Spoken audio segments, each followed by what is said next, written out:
Hello, hello, hello, Facebook family. Elevate, episode 119 on January 10th. Man, this is I can't believe we're at episode 119. But I wanted to make sure that I get clicked on where I can see where everybody is. Give me 1 second, make a couple clicks. Let's see here. Ann is on. All right, Ann. And I did not bring your book up here. My plan was to bring your book up here because I was going to show everybody the hard copy that you gave us. And we got I ordered 3 more because we want to support you just like you support us. We really appreciate it. So howdy back. And glad to see Karen's there too. I hope you guys are having a great Wednesday. It's 7:02 p.m. It's time to get rolling. I feel like we've been out of pocket way too much. Of course, Ann, of course. I feel like we've been out of pocket way too much, but we did have fun on the cruise that we went. God, I can't believe that was last week. It already feels like it was 2 weeks ago, but that was last week. So we had a great time. It's for me, how can I say this? Hey, Tamika, it's good to see you. But basically, it was a good time, and now we're back and we're trying to get things done. But I just feel like we've missed a lot of time this year. I really feel that way. Whoever else is on, please chime in. Let us know you're there because all I can see is a number.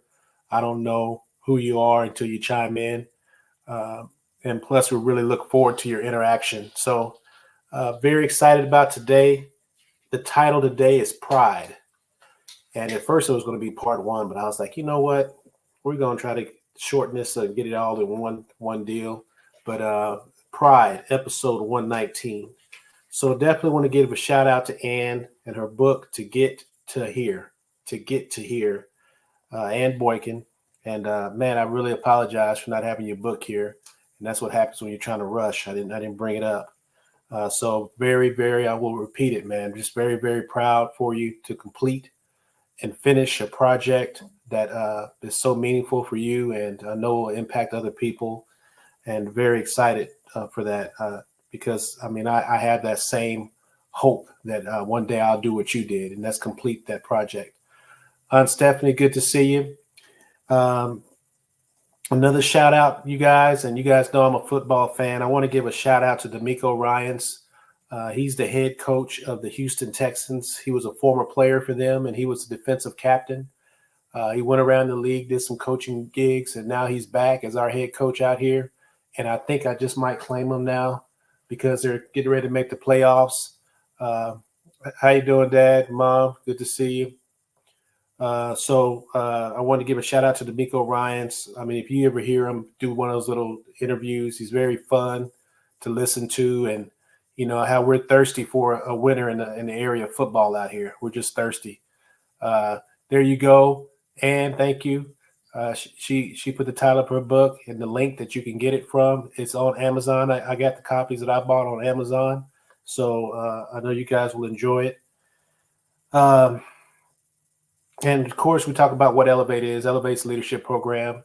You know, my involvement to Elevate is minimized right now just because of other obligations I have. But we can still do one-on-one coaching, and we have a great person that can coach and do personal coaching. So, but for us, this episode we do once a week is kind of like our give back. That's how I look at it. And it's a give back, and it's a give back in many ways. We try to give back to the community, and we also receive a lot by doing this. As far as just, it's a blessing to do this for me. So I don't think this is something I'll give up. I know some of you guys will get tired of hearing me and move on with your life, but just know that if I'm still breathing, hey, Mother Brenda, if I'm still breathing, I'm going to be still doing these, okay? So Elevate's an acronym. It's also the namesake of the business. Is Elevate, the acronym is expectations, leadership, ethics, vision, attitude, temperaments, and effectiveness. And I founded the company years ago, and you know, maybe one day I'll be more involved in it again. But at this point, what I'm involved in is these broadcasts. Hey, CJ Stroud, Rookie of the Year. Yeah, I hope so. He should get it. I can't see if he. I'm not even sure if they're naming him yet. I'm not sure if you're stating he is the Rookie of the Year or he should be the Rookie of the Year. But I agree with you. But very, very excited about the interaction we have with this every week, and that they're recorded. And I'm hoping that people in the future will get a chance, especially my boys. I got 3 boys, and one of his birthdays, my youngest son's birthday is today. He's David Aaron Carr. You can tell I was in the Bible when I named that boy. David Aaron Carr. I was serious. I was serious. So he is 30 years old. Man, 30 years old today. So, but today what we're talking about is pride. Shar is over here. I almost want to move my camera, but she got a wrap thing on her head. You know how you women do this, whatever that is, to keep everything in place. I was just baking. Oh, I'm sorry. She said she was just baking, so she had to have her hair wrapped. Just know if you ever get fresh cupcakes from Cupcake and a Smile, that the people that bake them will never get hair in your cupcake. So just know that. All right. So Impact Text, happy birthday, David Carr, 30 years old on this earth. So thank you for that. Joseph is coming. My cousin was yesterday. I got a little cousin. He's like a nephew to me. But he just had his, I don't even know how old he is. Maybe Aunt Stephanie can help me. I think he's 32, Markel. I think he's 32. But I may be wrong. He might be 31. But it's just January. So my mom's birthday is coming up. I feel like I'm missing somebody. My mom's January 19th. Joseph is January 29th. Markel is January 9th. And David is January 10th. So right after Christmas, there's no grace. Jermichael is January 24th. Jermichael is 24th. Ooh, she has some attitude. Don't be forgetting. She said, "Don't be forgetting, Jermichael." He'll be 23. He'll be 24. You don't even know his age. I know his age. I just couldn't 24. Get the date down, but I know his age. Thank you, Granny. Granny, I had to tell the mom his age. I had to tell his mom the age last week or 2 weeks ago. You said something. I told you the right age. So anyway, we're not gonna fight on the internet.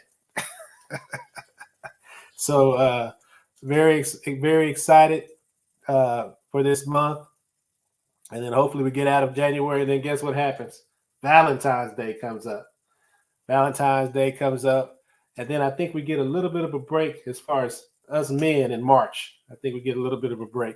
So anyway, very excited about today's, and I hope, man, this is one of those I get super hyped up about. I need to do some woo sawing or something. You know how you say woo saw? We call it recalibrating and stagging. But very excited about what we're talking about today, which is pride. And why? Why talk about pride? I don't see how we can do this. I don't even understand how I got to 119 episodes without having the primary subject matter is pride. I know I've mentioned it as bullet points and maybe connected to another point. But as far as having it as the main topic, I don't think I've done it. I know I haven't done it. And pride is such a huge piece of society, right? And that's why we want to break it down a little bit, and hopefully we do it in a different way that's not boring to you guys.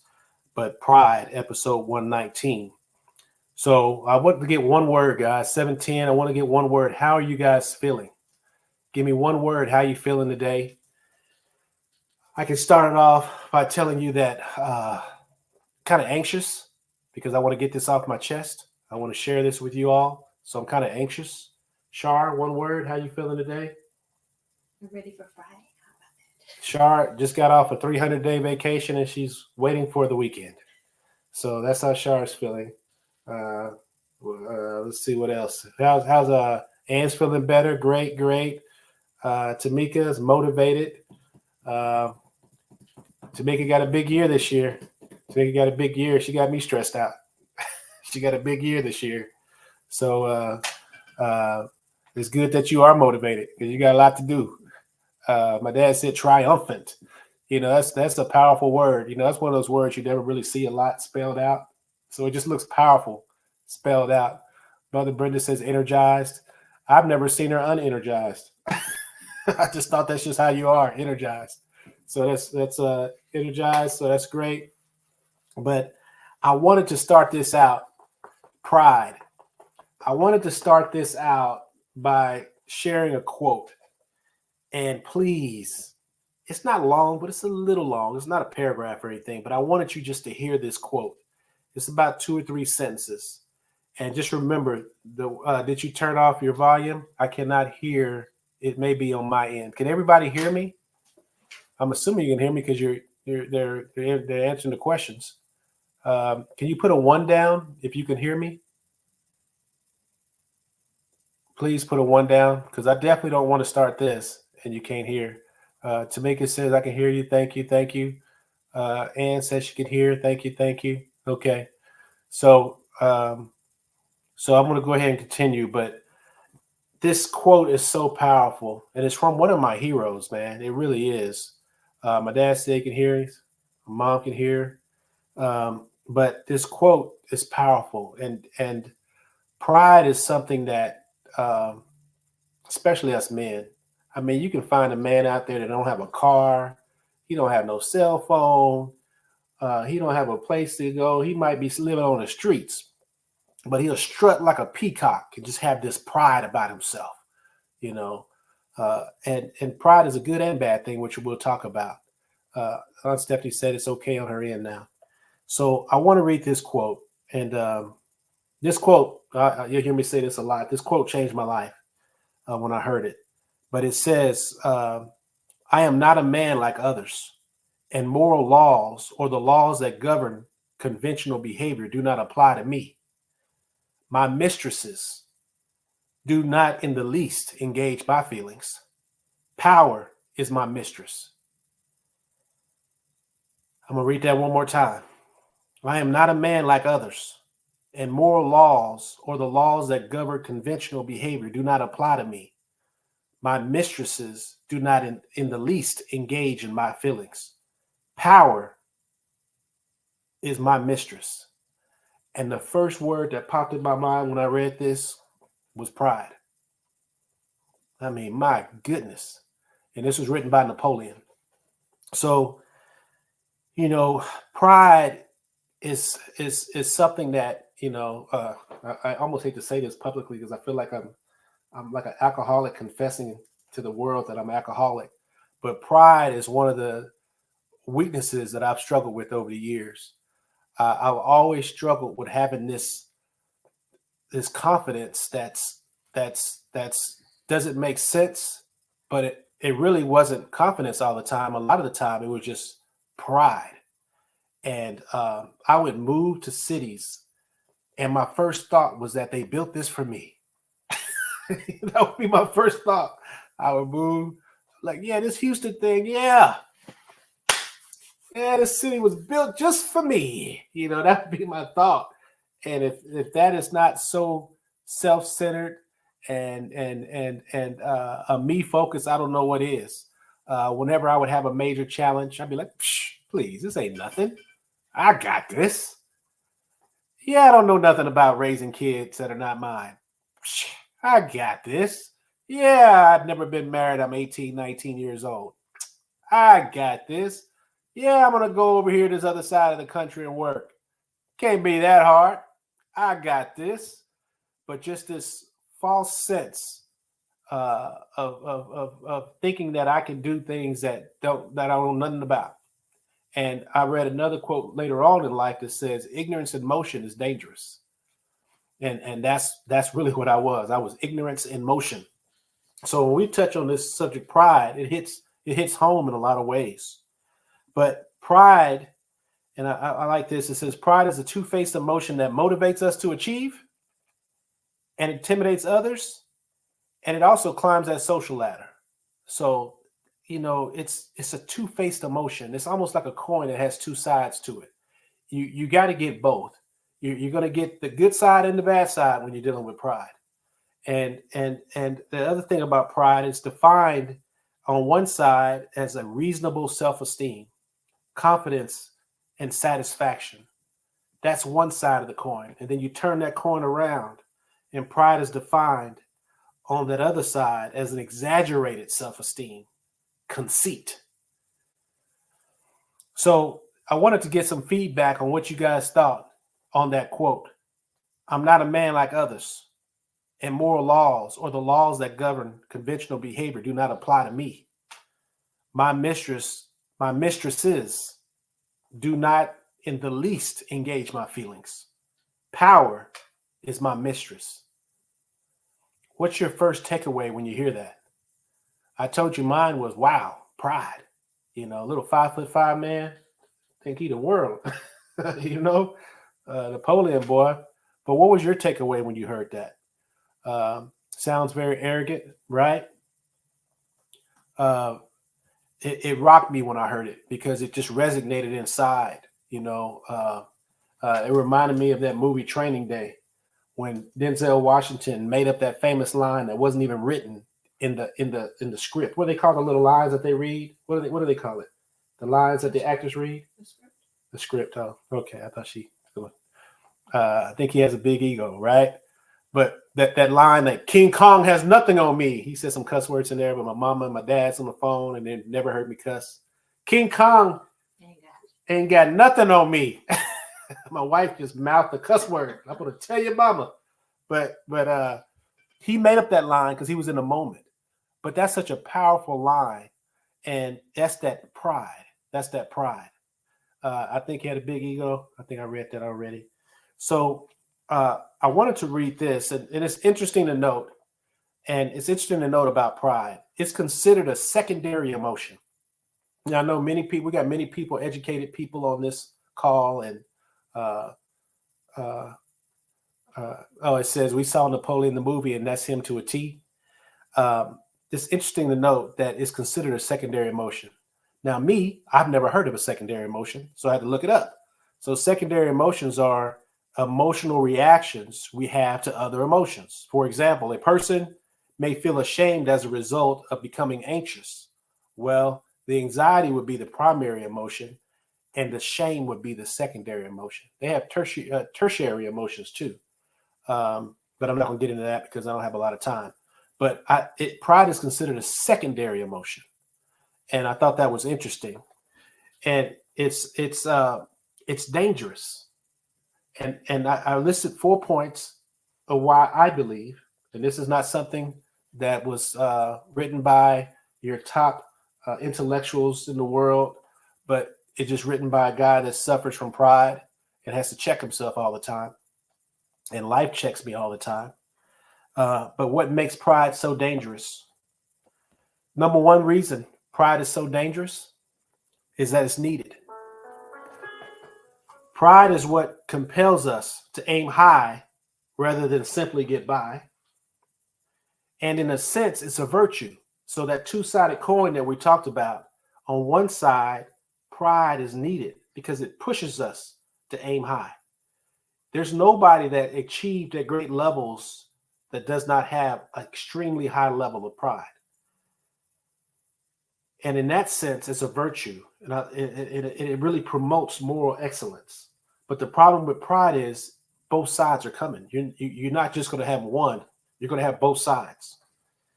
The number two that makes pride dangerous is if it's left unchecked, it can stop growth.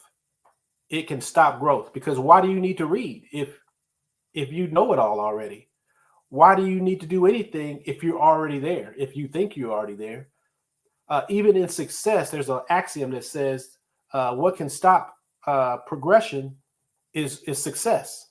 You win because now your head gets big and now you feel like you're there, so you don't continue to grow. So pride can stop growth and kill growth. That's number two. Number three, pride is intoxicating.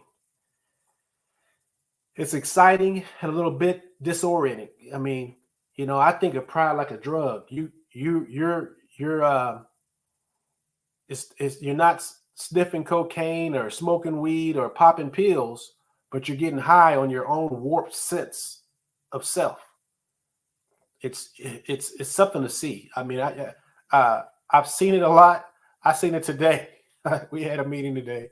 Oh Lord, that's a whole nother. We could have meetings about meetings here, But that warped sense of self, you just get high off of it.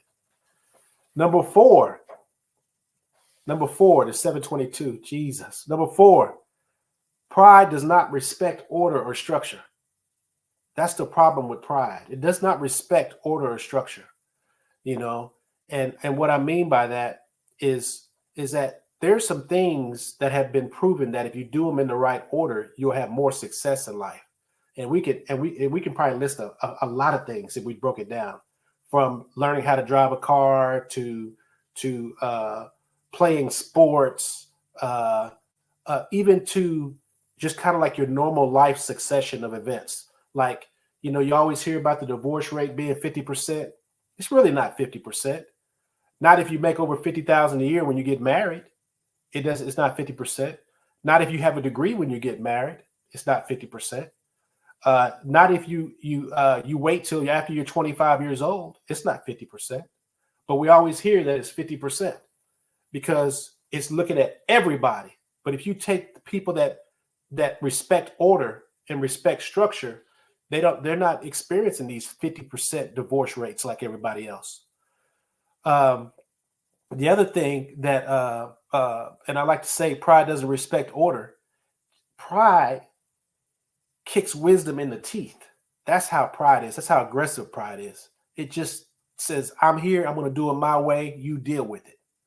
Pride does not respect order or structure.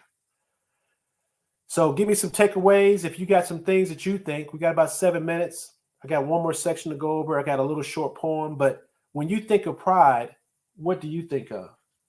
Why is pride so dangerous? Maybe you say, hell, Curtis, pride ain't dangerous at all. This is where I live. Hey, go for what you know. Go ahead, post it down. But if you do believe it's dangerous, why do you believe it's dangerous? My top 4 was that. Number 1, pride is needed. That's what makes it dangerous, because you need it. So you just can't shut it off and put it away. Pride, if left unchecked, it stops growth. 3, pride is intoxicating. And then 4, pride doesn't respect order or structure.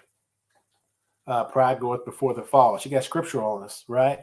What's that, Proverbs 3 and 5 or something? I think that's Proverbs 3 and 5. When you know the verse, you're struggling with stuff. There's certain verses that you remember when you struggle, So I think it's Proverbs 3 and 5. But so how do you keep pride in check? Because you can't put it away. You need it. So how do you keep pride in check? Pride can keep you from your reality. Pride will cause you to lose a family. Aunt Stephanie said pride is self-serving. So true. Pride comes before destruction. So on this right here, how do you keep pride in check? I think, and I got 4 points on this one too. I think the number one way you keep pride in check is by having a big vision. And what I mean by that is that when you have a big vision, you're so focused and you're so driven and you're and you're going to fail so much. Just the failures will keep you in check. Just the failures will keep you connected to being humble, because you're not winning all the time, right? But it has to be a big vision. It can't be something simple like, my vision is to get to the corner where the mailbox is and walk back. That's not going to be something. But a big vision, it's going to humble you. A big vision, it's going to frustrate you. A big vision, you're not going to think you're all that. Now, you might after you complete it, and then you got to go through the steps again. But a big vision is number one. Another thing to help keep pride in check, because you can't get rid of it, is honesty and self-awareness. You got to be honest with yourself. To me, that's one of the hardest things for us humans to do, is to be honest with ourselves. And you got to have that self-awareness. Number 3, and I love this one, and this is one of my favorite words this season, is exposure. If you want to keep pride in check, you need to be exposed to life. It's almost like when I was in high school, and my parents will remember this. I didn't play with them, but I had a friend that was in basketball, and I ain't gonna say his name, but at the school I was going to, he was the best basketball player. His dad was a basketball player. I think his dad played in the pros for a little while. He was 6'4", and he was a star player. He won all district, all whatever, all everything. He gets a scholarship to UT, and he didn't even get on the floor hardly. Because when he got exposed to that bigger platform, he wasn't all that. When he was in that small little world, and back then it was Pflugerville. Pflugerville was a different city back then in 1982, 1985, 1987. It's a different. They didn't have the athletes they have out there now. He wasn't anything.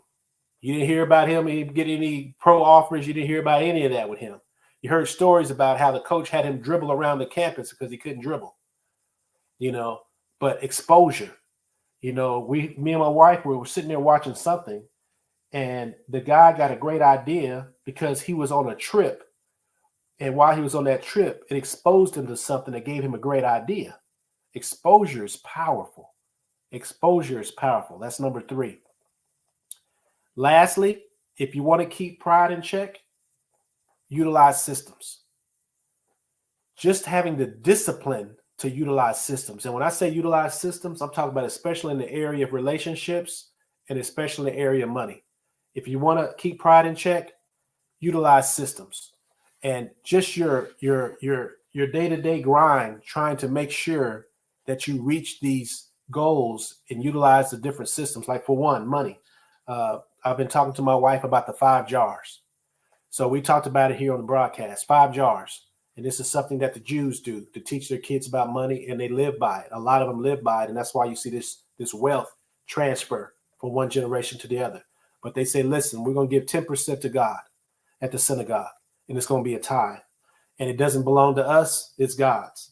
Number 2, we're going to give 10% offering to God because we're appreciative and we believe in giving. So that's 20% right there. And they said, you know what? Another jar, we're going to save 10%. So 10% of our money we're going to save. You're at 30%. 20% says, hey, we're gonna invest. And if you ever read Ecclesiastes, I think it's what chapter I think it's Ecclesiastes 11 verses 1 through 7. It's all about investing. All about investing. But they're serious about it. They say that's 20% investing, 10% saving, 10% offering, 10% tithe. Well, what about the other 50%? Well, the other 50% is for you to do what you want to. Enjoy life. Live off the 50. What do? We live off the 90, the 80, and then we say, well, we don't have any power in the community. That's what we do. That's what I do. That's what I did. So now this is the year that I say, you know what? I tithed last year. This year, I'm going to get 5% offering. Next year, I'm going to move it up another 5. But by the time, I would say by June of next year, if I'm still living, I can't believe my phone keep going off. If I keep living, then I'm going to be at 10% tithe, 10% offering, and I'll be around 40 to 50% living off of 40 or 50% of my money. And that's what I mean by having systems. Have a system that keeps you in check. I know it's 7:30, and then in the area of relationships, just focus on the laws of whatever religion you're in, the principles of whatever religion you're in when it comes to horizontal and vertical relationships. And that's how you keep pride in check. Big vision, honesty and awareness, exposure, and utilizing systems, especially in the area of money and relationships. Please put something down if you got anything out of this. I'm going to tell you, I feel like a bad guy in some ways because I get a lot more out of this than I think you guys do. But I appreciate you guys coming in every week and showing up. I really appreciate it. But please chime in. Please share. And great presentation. Thank you, Tamika. Impact Test gave it to 1. And great information. Wonderful information. Great program. Thank you. And 7:31. I hope you guys enjoyed your holiday. We still got our Christmas lights up. We said the 15th we're going to bring everything down. And I hope you guys enjoyed your Christmas. We said the 15th. My wife said you said the 15th. Don't act like you listen to me. You don't know. Anyway, you guys have a great one. I really appreciate you guys. And please tell somebody and we can get a couple more people on. Thanks a lot. You guys have a great one. Be intentional, focus on growth, and elevate now. Thank you.